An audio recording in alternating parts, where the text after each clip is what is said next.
In 1697, a famous English playwright made these immortal words that continue to ring in my ears when he said, "Hell hath no fury, has no fury like a woman scorned."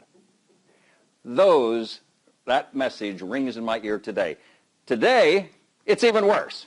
It's multiplied exponentially. What a theme for Mother's Day, right?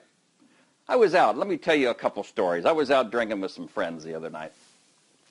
First buddy says, "You know, I had a big fight with my wife the other night. She locked me out of the bedroom."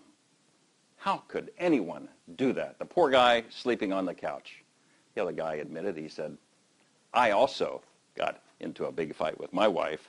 She locked me out of the house. I had to sleep in the car. What is going wrong here?"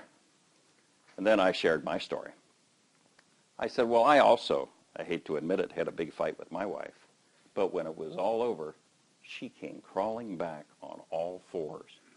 They looked at me like I was God, like Dos Equis, I was Don Juan. And they said, "Well, what did she say?" "Get out from under that bed, you drunken skunk. Get out here and fight like a man." Madam Toastmaster, fellow Toastmasters, and especially the men.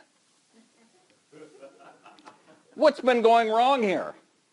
What is wrong with the men? Our ideas for centuries keep getting shot down by the women like we were skeets at a ski range. Boom, there goes another idea. Our reasoning, boom. Our logic, pull, boom, boom, get them in another one. Nothing that we seem to say works anymore. We just don't know how to fight. And the women are not fighting fairly. Something must be done. I'm thinking, is it the men? Are we defective? Of course not. So I thought, maybe if the women just got a little direction, things might be turned around. Direction, that's what's needed. Then I thought, well, how can I deliver direction? And I started thinking, well, what do we do in Toastmasters? We do that. We do evaluations, right? Well, what if after a fight I gave her an evaluation and gave her some direction? I mean, that might make things better, wouldn't you think? That sounds like a plan. All right. I couldn't wait for our next fight. Didn't take long, a couple more days, you know. I was out drinking with the buddies, came home a little late that night. After midnight, it was closer to 2 o'clock, and I thought, I'm in trouble.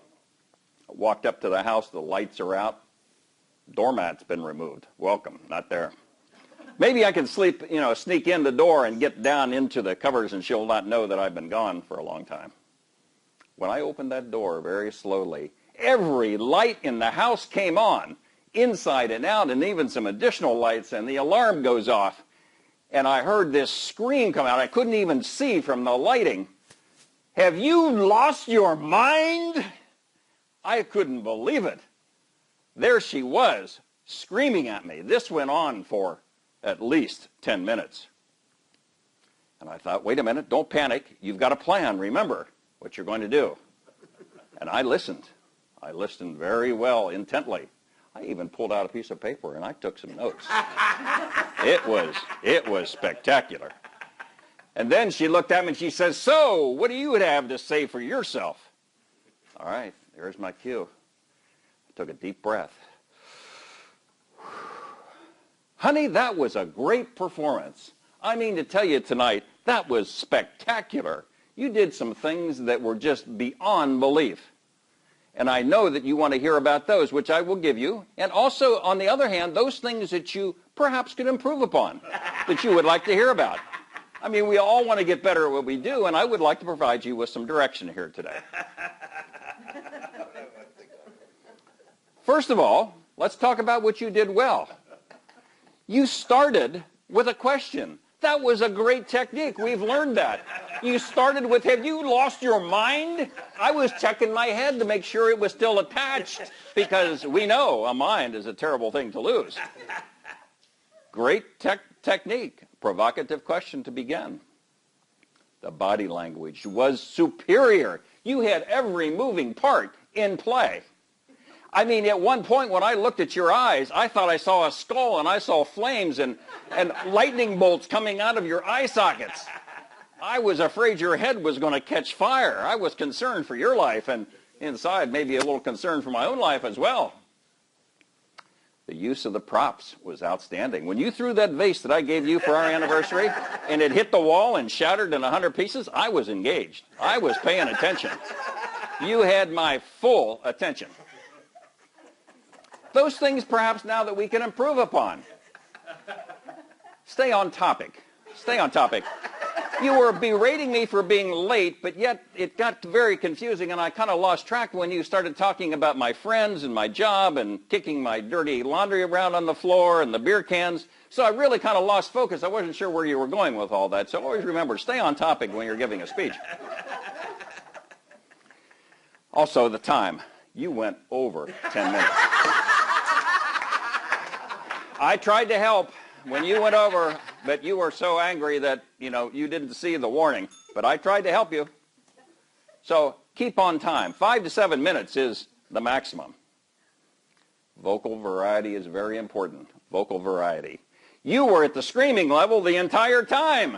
We know that you need to lower your voice sometimes. Much more effective. All in all, I enjoy the performance, and I look forward to our next fight. I stood there, and she was kind of dazed. I didn't know what to expect. She said, hon, would you like to go to bed? I couldn't believe it. I felt like Ponce de Leon that had just discovered the fountain of youth. It worked. I couldn't wait to tell my friends about this. And I told them, and it worked for them. I said, this is unbelievable how this has turned things around. I'm going to start my own other Toastmaster club for couples only. Maybe me, Tarzan, you, Jane. The women will do all the speaking. The guys will do all the evaluating. The women like that because the men have to listen. The guys like it because they can only talk for 5 to 7 minutes. And it worked. We had DCA, the Distinguished Couple Awards. It was like a nice gold badge that you couldn't miss, the size of a flat screen on your chest for those that got through the program. So it was working fine. Remember what we have learned here, for the guys particularly, that when you have your fight, stay focused, listen, give an evaluation, but always remember, they just may have a point. Madam Toastmaster.